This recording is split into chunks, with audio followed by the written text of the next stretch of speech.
The COVID-19 health crisis has literally brought the entire world to a grinding halt, severely impacting the global economy. At times like these, it becomes more important for businesses to diversify and implement alternate strategies to ensure the inflow of working capital and continuity of capital flow in the economy. To shed more light on the subject, we have with us a very special guest, Sir Martin Sorrell, Executive Chairman, S4 Capital, founder WPP, to share his perspective.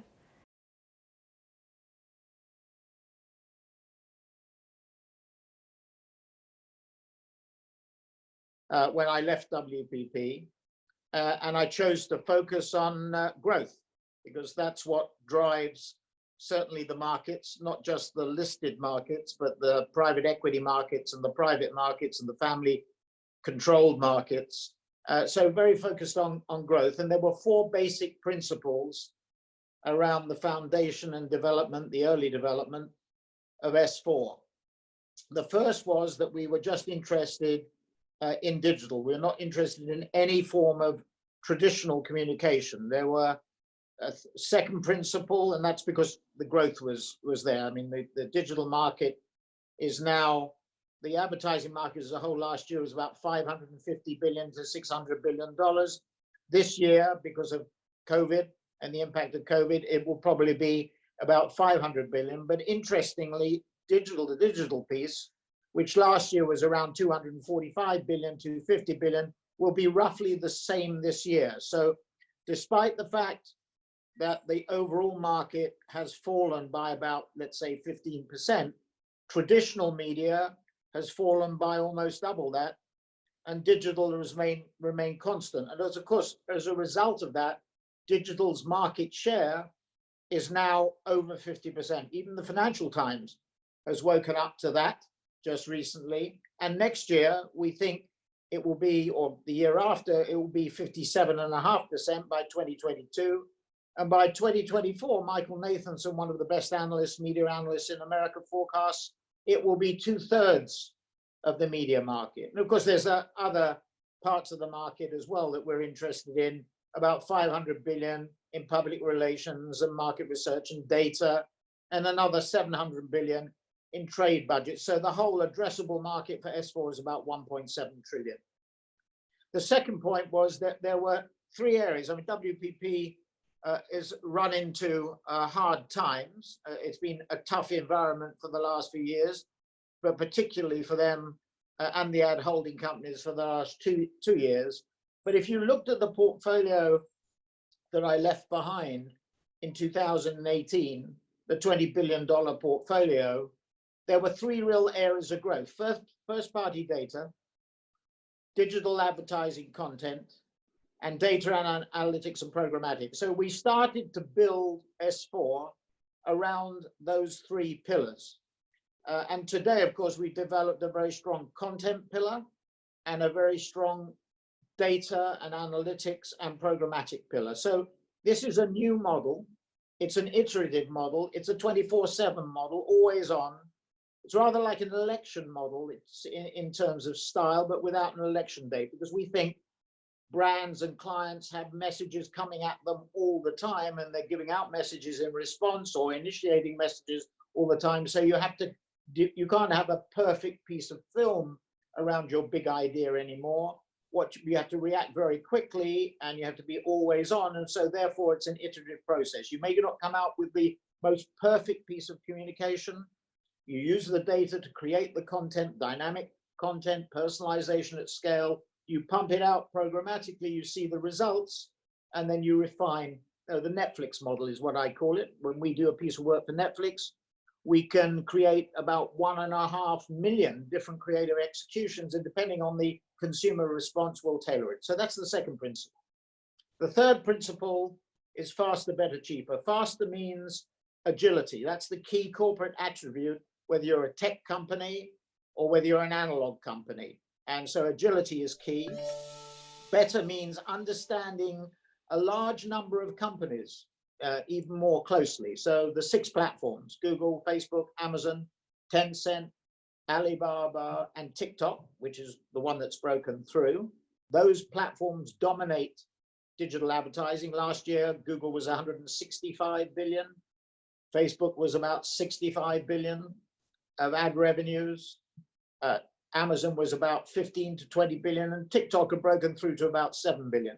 And of course, I should probably add Reliance. I mean, we've seen yesterday the launch of Google's investment in Reliance Jio. And I think, although Reliance is an Indian company at the moment, there are signals and signs that with 5G, it will become a force, not just Jio and Reliance, not just in India, but beyond. So the platforms, then of course, Apple and Microsoft, and of course, Adobe, Oracle, and Salesforce, and IBM and SAP, and Twitter, and Pinterest, and Snap, and then of course, Samsung and LG, Netflix, and Disney Plus. These are the companies, these are the software platforms, these are the hardware companies and the software companies and the platforms that we have to know fully about.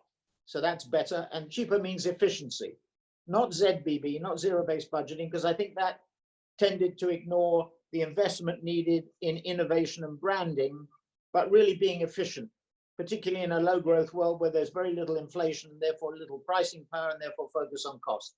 And the fourth principle was a unitary structure.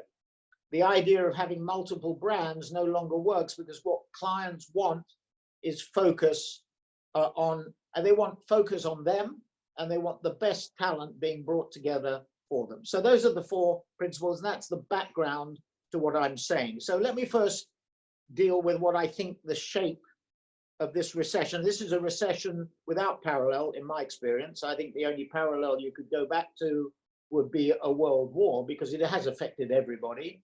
Hasn't affected everybody equally. It's a common misconception. It's affected the underprivileged and the poor and the underrepresented and the under-resourced more than the rich and the privileged. And that applies to nations as well as individuals. I mean, one of the things that worries me is not just inequality within countries, but between countries. And how does COVID-19 affect, say, India's position on the world stage? There are plus points, for example, in terms of global supply chain, but the impact on India and the population in India of COVID-19 is potentially and is extremely worrying, not just from a health point of view, but from an economic point of view as well. So clearly, when one thinks about COVID-19, you have to think about it in those terms. But as far as the shape of it is concerned, I rather like the argument that this is like a reverse square root. So if you think about it sort of globally,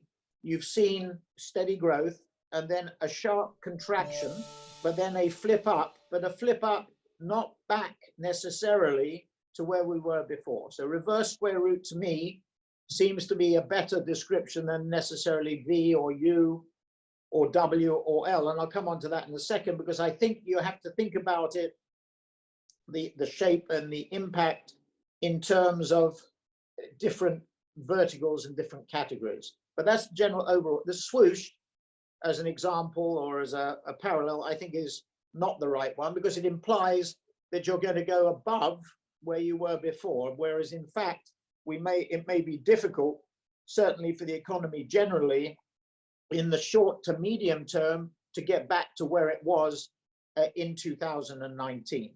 Now, turning to sectors, there are clearly sectors of the economy that are going to be less affected and more affected. The tech sectors, for example, the companies that I mentioned, the recovery is going to be more V-shaped. Out of those tech companies, those 20 or so tech companies, including Reliance or Jio, beyond those tech companies, if you take packaged goods, there are going to be packaged goods companies like Procter, which had a record first calendar quarter, not its first financial quarter, but first calendar quarter, and we'll see how it did in the second calendar quarter of the year. But because of their product portfolio, because they had jettisoned their food business under A.G. Lafley some time ago, and because Mark Pritchard, the CMO, has really, I think, sort of embedded the Netflix model inside Procter, 1.2 billion consumer profiles, 1.3 billion, so equivalent to the population of India. and looking at that data and creating content either in-house or embedded with agencies inside Procter or outsource them, created content and pumped it out programmatically or algorithmically to see what the responses are. Sort of very similar model. Procter has had a better time of this recession. And interestingly, they've continued to invest in their marketing. Other packaged goods companies, Unilever has had a good time too, but of course it has a food business, which has been affected. You know, its food service division, its ice cream division has been affected by lack of distribution because of COVID, but generally good. And companies like Colgate, with a much more discrete focus, or L'Oreal, or Nestle, with a wide portfolio, but again, benefiting because of the nature of their products, have been quite strong. So packaged goods varying, I would say more U-shaped in terms of response. Some are flatter U, some are narrower U when their product portfolio, like a Procter, is more attuned, or a Reckitt Benckiser is more attuned to what's happening with COVID in terms of detergents and cleaning products and personal care and the like. Then there will be more L-shaped categories. I think autos fit more into a more flatter U. Autos don't just have the issue of dealing with COVID-19 and the recession, they also have the issues of dealing with technology, dealing with the changes that a Tesla is bringing in terms of electric cars or autonomous driving. But I think flatter U in the case of autos, but still U-shaped. And then obviously healthcare has done well. I think that you put that more into the V-shaped category. Healthcare and tech have been the big drivers of the US stock market, for example, or indeed world markets. And by the way, this has not been a phenomenon that has been confined to C-19 and the COVID era. Healthcare and technology have been driving the US stock market for about 4, 5, or 6 years. You take out the growth in the FANGs or the healthcare companies, and you have very little growth in the indices beyond those two verticals. So another V-shaped sector would be healthcare, which, you know, sadly, C-19 plays to the strength of healthcare and life sciences businesses. More L-shaped areas would be obviously areas like travel and hospitality. I personally think it will be very difficult. You know, in our own case, we've reduced our travel budgets to zero. I've heard other companies, for example, in the restaurant industry, saying they've reduced their travel budgets to zero and they will not go back to more than 50% of where they were before. So I'll come on to that in a second. But clearly, there is a change in habits. So broadly, I would say reverse square root if you're looking for a way of thinking about general recession, the general impact of the recession, recovery, a sharp recovery, but maybe not to the levels overall that we were before for some time. Swoosh is not the right analogy, implying it goes beyond where we were last time. But then within the general economy, there will be V-shapes, there will be U-shapes, there will be Ls. And of course, there is the phenomenon of the W. As we get reinfections, there will be slowdowns. But basically, I think the eye of the storm, famous last words, has passed. Obviously, in Latin America, we still have some issues, particularly in Brazil, Argentina, Mexico City. We have issues, obviously, in India, around Mumbai and Delhi and elsewhere. And there are resurgent issues in Hong Kong, in Tokyo, and other parts of Asia as well. Singapore, we've seen some lockdowns, although they're coming out of the lockdowns now. So there will be some fluctuation until we get vaccinated, until a vaccine is implemented, which looks as though it may be the middle of next year. So around about this time next year, we may have a vaccine distributed which will deal with it. But there may be other strains of the virus that, or indeed other pandemics at some point in time we have to deal with. So that's the sort of shape. And I think it's important to understand that Q2, in the case of S4, April was the trough. We bottomed in terms of top line growth, gross margin or gross profit around 3% in April. As we said yesterday in our fundraising, that May was better at around 5%, just under 5%.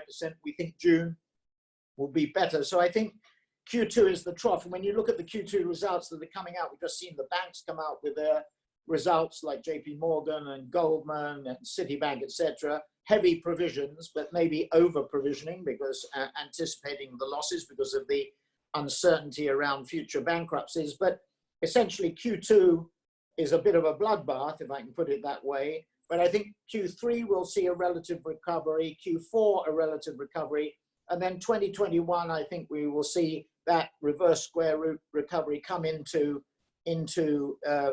view.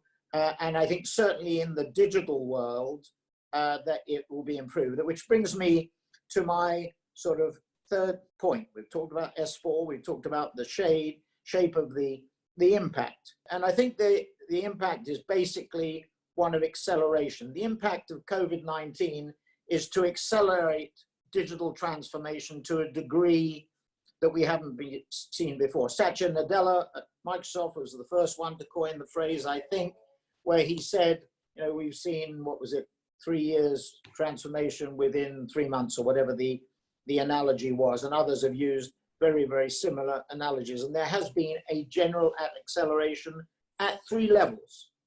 At the consumer level, consumers are buying online. 1/3 of US households are buying online for the first time. They're buying groceries and essentials. We're communicating online as we are here. We've seen at S4, massive conversion of live events to online events. We're doing it in sport. We're doing it in fashion. We're doing it in a number of areas. People forget that tech companies sell their products and their licenses through live conferences, or have done before, or healthcare companies sell their products by reaching doctors and hospitals with physical sales forces. You can't do that anymore, or certainly for a distinctive period of time. So you have to find alternative ways, real-time ways of doing it. So we're communicating online, we're shopping online, we're doing our financial services online, cash-free societies, payments online, we're educating our kids online, not as effectively perhaps as we would wish, but the technology will improve. And you see it with Jio. I think Mukesh Ambani has been extraordinary in his vision for Jio, and he's attracted investments from Facebook and Google, along with companies like KKR and others. Quite extraordinary to be able to do that, and building a platform with 5G potential, not just in India and beyond. So really interesting developments at the consumer level. So that's the first thing.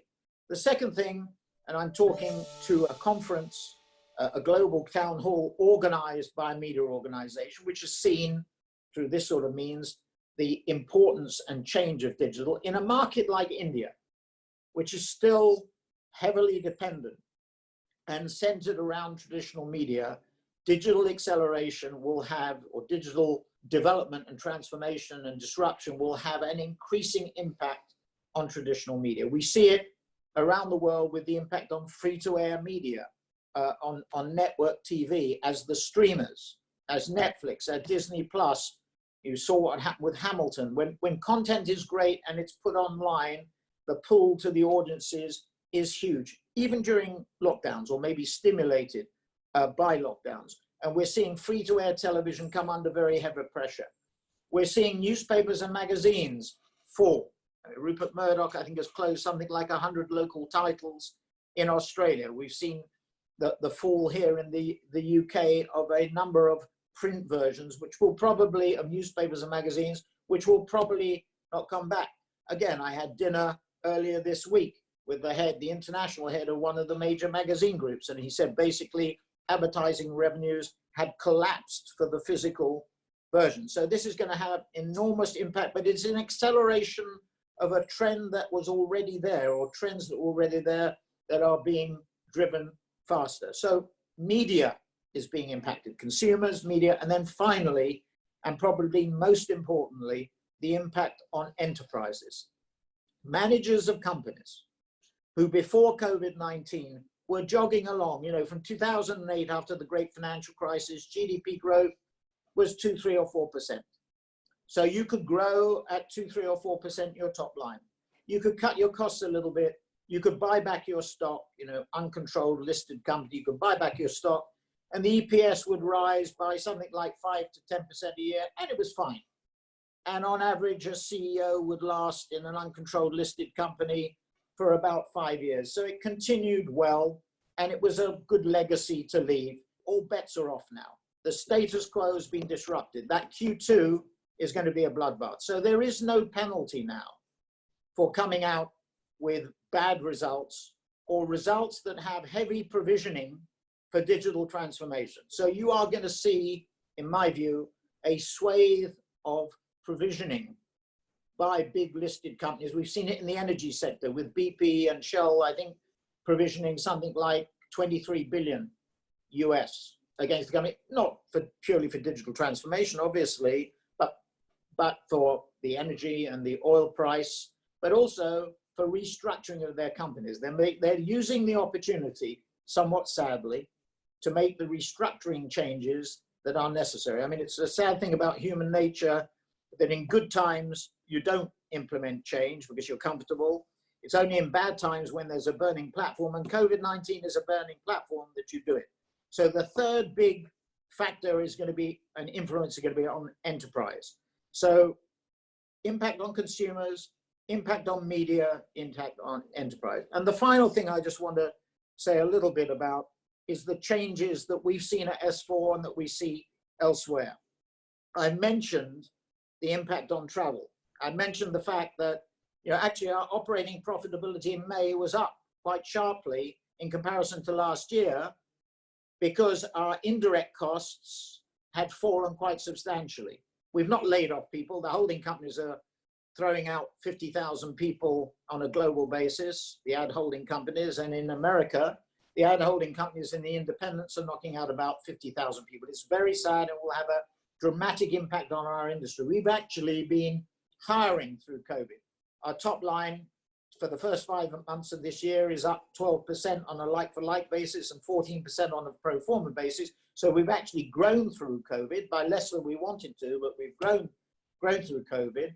But what we're doing is raising our headcount from 2,400 to 2,600. So we've made the adjustments necessary to our travel costs and our non-essential business costs.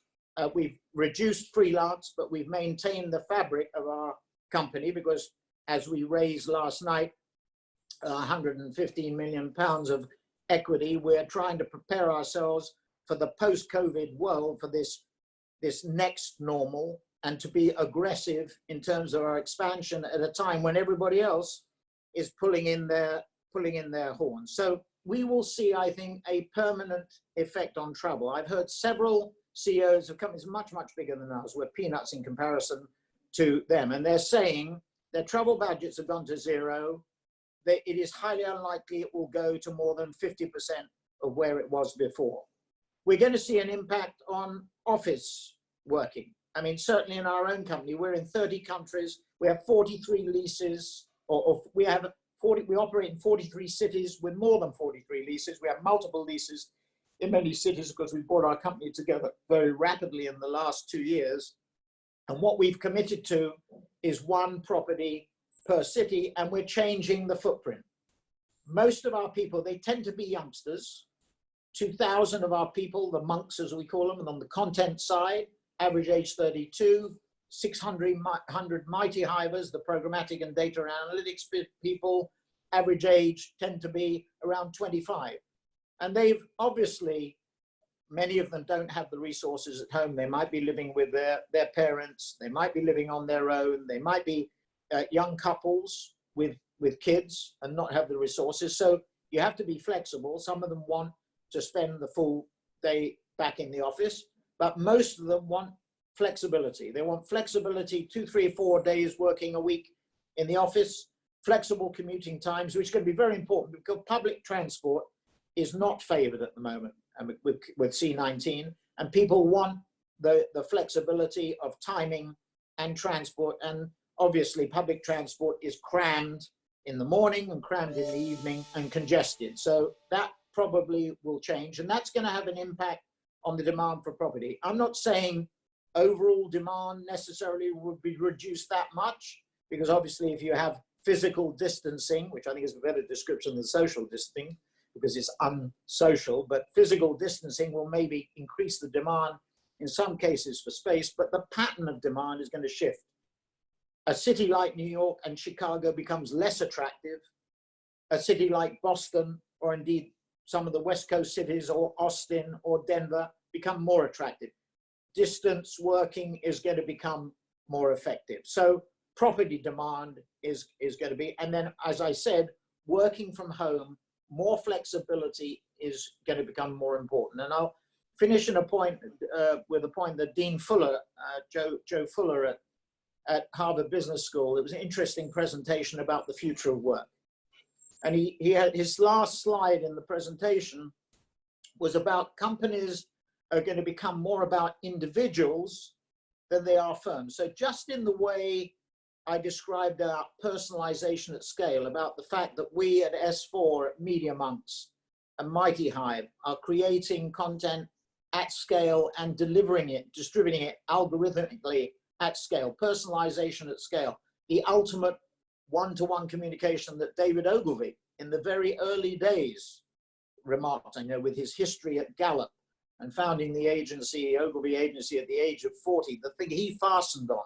So nothing's new in a sense in our world. That personalization is going to become more and more important at the firm level.